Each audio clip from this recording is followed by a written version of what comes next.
નમસ્કાર. આજના ખાસ સેશનમાં સ્વાગત છે. સીધી જ વાત પર આવીએ તો આજે આપણે એક એવા વિષય પર ઊંડાણપૂર્વક ચર્ચા કરવાના છીએ જ્યાં એક ટેબલટોપ ગેમના ભૌતિક નિયમો જૈન ધર્મના ગહન આધ્યાત્મિક સિદ્ધાંતો સાથે એકદમ સુંદર રીતે ભળી જાય છે. આ રમત માત્ર ટાઈમપાસ કે મનોરંજન પૂરતી સીમિત નથી. ગેમના મિકેનિક્સ દ્વારા જીવનના બહુ જ ઊંડા સત્યો સમજાવવામાં આવ્યા છે. તો આજની આ સફર બહુ જ રસપ્રદ રહેવાની છે. આપણી ચર્ચા મુખ્યત્વે આ 6 મુદ્દાઓ આસપાસ ફરશે: ગેમ અને તેની સામગ્રી, ખેલાડીઓ અને ગેમની શરૂઆત, કુકરી લેવાનો ફરજિયાત ક્રમ, ત્યારબાદ પેનલ્ટી અને કર્મના નિયમો, રત્નત્રયના 3 આધ્યાત્મિક સ્તર અને છેલ્લે વિજેતા નક્કી કરવાની રીતો અને કેટલીક ખાસ ટિપ્સ. શરૂઆત કરીએ વિભાગ 1થી: રમત અને તેની સામગ્રી, એટલે કે તેનું ભૌતિક સ્વરૂપ. આ આખી ગેમ પાછળ છુપાયેલા ઊંડા રૂપકને સમજતા પહેલા ગેમ બોર્ડ પર ખરેખર શું શું હોય છે તે બરાબર સમજી લેવું જરૂરી છે. જરા કલ્પના કરો, એક સ્ટેન્ડિંગ બોર્ડ છે અને તેના પર બરાબર 19 કુકરીઓ ગોઠવાયેલી છે. હવે આ કુકરીઓ ગમે તેમ નથી મુકાઈ, તે 3 ચોક્કસ સેટમાં વહેંચાયેલી છે: 6 સફેદ, 6 કાળી અને 6 સ્ટીકરવાળી કુકરીઓ. આ ઉપરાંત એક લાલ કુકરી પણ હોય છે. સામાન્ય કેરમમાં લાલ કુકરી એટલે કે ક્વીન સૌથી વધુ પોઈન્ટ આપે છે, સાચું ને? પણ અહીં આખી વાત અલગ છે. અહીંયા લાલ કુકરી ફક્ત ને ફક્ત પેનલ્ટી એટલે કે દંડ માટે જ વપરાય છે. આ સૌથી ખતરનાક કુકરી છે. આ બધાની સાથે એક સ્ટ્રાઇકર અને કોનો વારો પહેલા આવશે તે નક્કી કરવા માટે 2 પાસા પણ આપવામાં આવ્યા છે. આગળ વધીએ વિભાગ 2 તરફ: ખેલાડીઓ અને શરૂઆત. રમતની તૈયારી કેવી રીતે થાય છે તે જોઈએ. એક પણ સ્ટ્રાઇકરને ફટકારતા પહેલા આ ગેમની ભૌતિક જગ્યાનો ઉપયોગ કઈ રીતે કરવાનો છે તે સમજવું બહુ જ અગત્યનું છે. અને અહીં જ આ રમતનો સૌથી મોટો તફાવત દેખાય છે. સામાન્ય કેરમમાં આપણે બધા આરામથી ખુરશી પર બેસી જઈએ છીએ, પણ રત્નત્રય કેરમમાં બેસવાની સખત મનાઈ છે. જી હા, આ એક ઊંચા સ્ટેન્ડિંગ ટેબલ પર રમાતી ગેમ છે. બોર્ડની ચારે બાજુ સક્રિય રીતે ફરવું પડે છે અને બેસ્ટ એંગલ શોધવા માટે સતત ચાલતા રહેવું પડે છે. આખી ગેમમાં શરીરને સતત ગતિમાં જ રાખવું પડે છે. હવે વાત કરીએ કે કોનો વારો પહેલા આવશે.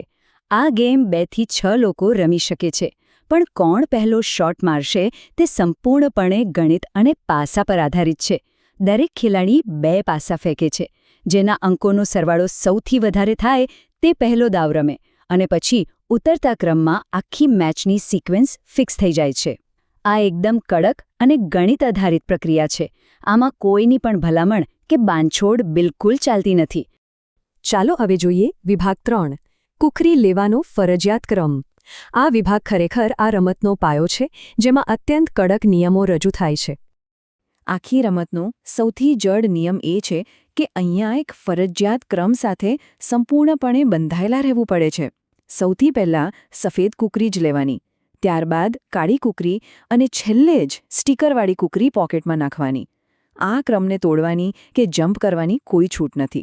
ધારો કે સફેદ કુકરી પોકેટ કર્યા વિના સીધી કાળી કુકરી ટાર્ગેટ કરી લીધી તો તે સીધો ફાઉલ ગણાય. નિયમોની આ જડતા જ રમતને એકદમ રોમાંચક બનાવી દે છે. બીજો એક બહુ જ મોટો ટ્વિસ્ટ: સામાન્ય કેરમમાં શું હોય, કુકરી પોકેટ થાય એટલે ખુશ થઈને આપણે બીજો દાવ લઈએ. પણ અહીં રમતની ગતિને ઇરાદાપૂર્વક ધીમી પાડી દેવામાં આવી છે. જો કુકરી પોકેટ કરવામાં સફળતા મળી જાય તો પણ નવો દાવ મળતો નથી. વારો ત્યાં જ પૂરો થઈ જાય છે. એટલે કે દરેક સ્ટ્રાઇક મારતા પહેલા 100 વખત વિચારવું પડે અને એકદમ ધીરજ રાખવી પડે. હવે આવીએ વિભાગ 4 પર: પેનલ્ટી અને કર્મના નિયમો. ગેમમાં જે સંઘર્ષ અને અવરોધો આવે છે તેની વાત કરીએ. અહીંયા નિયમો તોડવા પર રૂલ બુકમાં બહુ ચોક્કસ અને કડક દંડની જોગવાઈઓ છે. પેનલ્ટી કેટલી આકરી છે એ સમજીએ. જો ખોટા ક્રમની કુકરી પોકેટ થઈ ગઈ તો તે કુકરી બોર્ડ પર પાછી મૂકવી પડે અને આગળનો દાવ પણ કેન્સલ. પણ સૌથી ખતરનાક દંડ તો લાલ કુકરીનો છે. જો ભૂલથી લાલ કુકરી પોકેટ થઈ ગઈ તો લાલ તો પાછી મુકાય જ છે, સાથે સાથે મહેનતથી જીતેલી એક કુકરી પણ બોર્ડ પર પાછી મૂકવી પડે છે.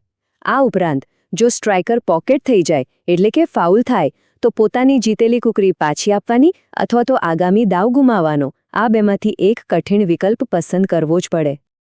આ બધું સાંભળીને મનમાં એક પ્રશ્ન ચોક્કસ થાય કે ભાઈ, કોઈ ટેબલટોપ ગેમ ફ્રી પ્લેના બદલે 1, 2 અને 3ના આટલા કડક ક્રમને શા માટે ફરજિયાત બનાવે છે? છેલ્લે તો આ એક ગેમ જ છે ને? આટલા કડક નિયમો પાછળ ખરેખર શું કારણ હશે? અને એનો જવાબ છે વિભાગ 5માં રત્નત્રયના 3 આધ્યાત્મિક સ્તર. આ જૈન ફિલોસોફીનો ભાગ છે. હકીકત એ છે કે આ કોઈ સામાન્ય રમત નથી. તે જૈન ધર્મના મોક્ષ પ્રાપ્તિના માર્ગનું સીધું સિમ્યુલેશન છે. જો આને એક વિડિયો ગેમના ટ્રેઝર હન્ટ તરીકે વિચારીએ તો રમતના આ નિયમો જૈન ફિલોસોફીની 3 જાદુઈ ચાવીઓ સાથે એકદમ પરફેક્ટ રીતે મેચ થાય છે.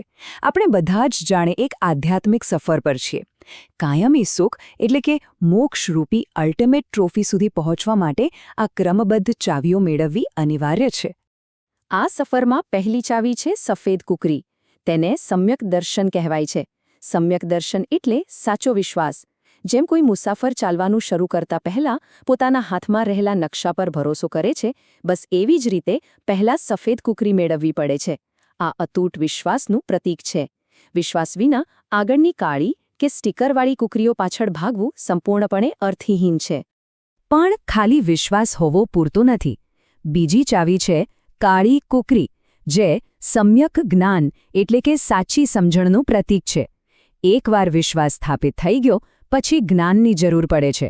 આ નકશાને બરાબર વાંચવાની, સાચા ખોટાને ઓળખવાની અને રસ્તા પર ભટકી ગયા વિના આગળ વધવાની ક્ષમતા આ કાળી કુકરી દર્શાવે છે.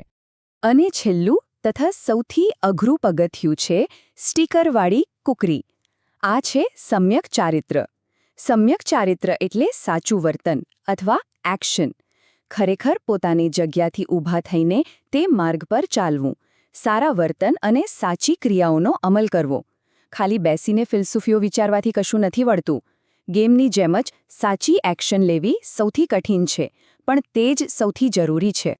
અને આપણે જે પેલી આકરી શારીરિક પેનલ્ટીની વાત કરીને, તે જૈન ધર્મમાં ખરાબ કર્મ દર્શાવે છે.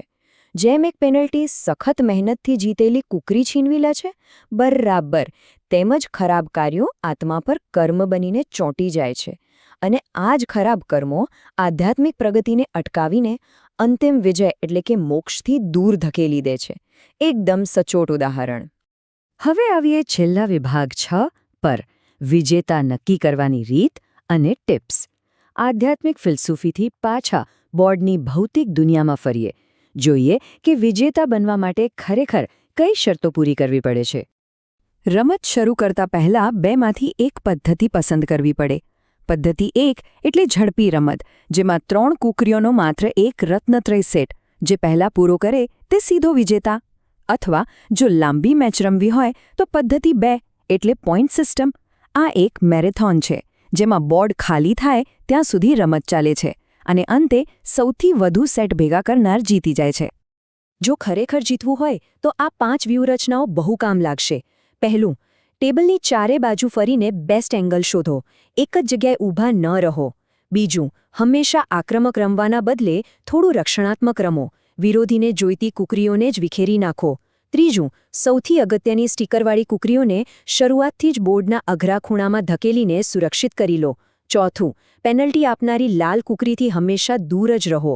અને પાંચમું, દરેક શોટ વખતે સ્નૂકર જેવી અત્યંત ધીરજ રાખો, કારણ કે અહીંયા કોઈ એક્સ્ટ્રા ચાન્સ મળતો નથી. બધું જ સમજી વિચારીને કરવું પડે છે.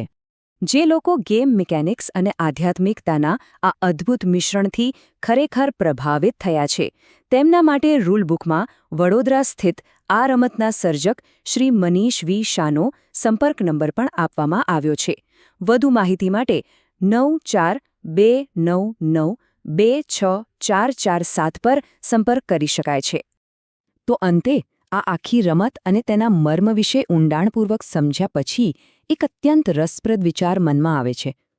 જો એક સામાન્ય ટેબલટોપ ગેમના નિયમો, કર્મના સિદ્ધાંતો અને આધ્યાત્મિક વિકાસને આટલી સુંદર રીતે સમજાવી શકે છે, તો આપણા રોજબરોજના જીવનની અન્ય કઈ એવી સામાન્ય પ્રવૃત્તિઓ હશે જેમાં જીવનના આવા ગહન ફિલોસોફિકલ સત્યો છુપાયેલા હશે? બસ જરૂર છે તો થોડા ધ્યાનથી જોવાની. આપણી આસપાસની દુનિયામાં આવા ઘણા પાઠ છુપાયેલા હોઈ શકે છે. આજના આ સેશનમાં જોડાવા બદલ ખૂબ ખૂબ આભાર.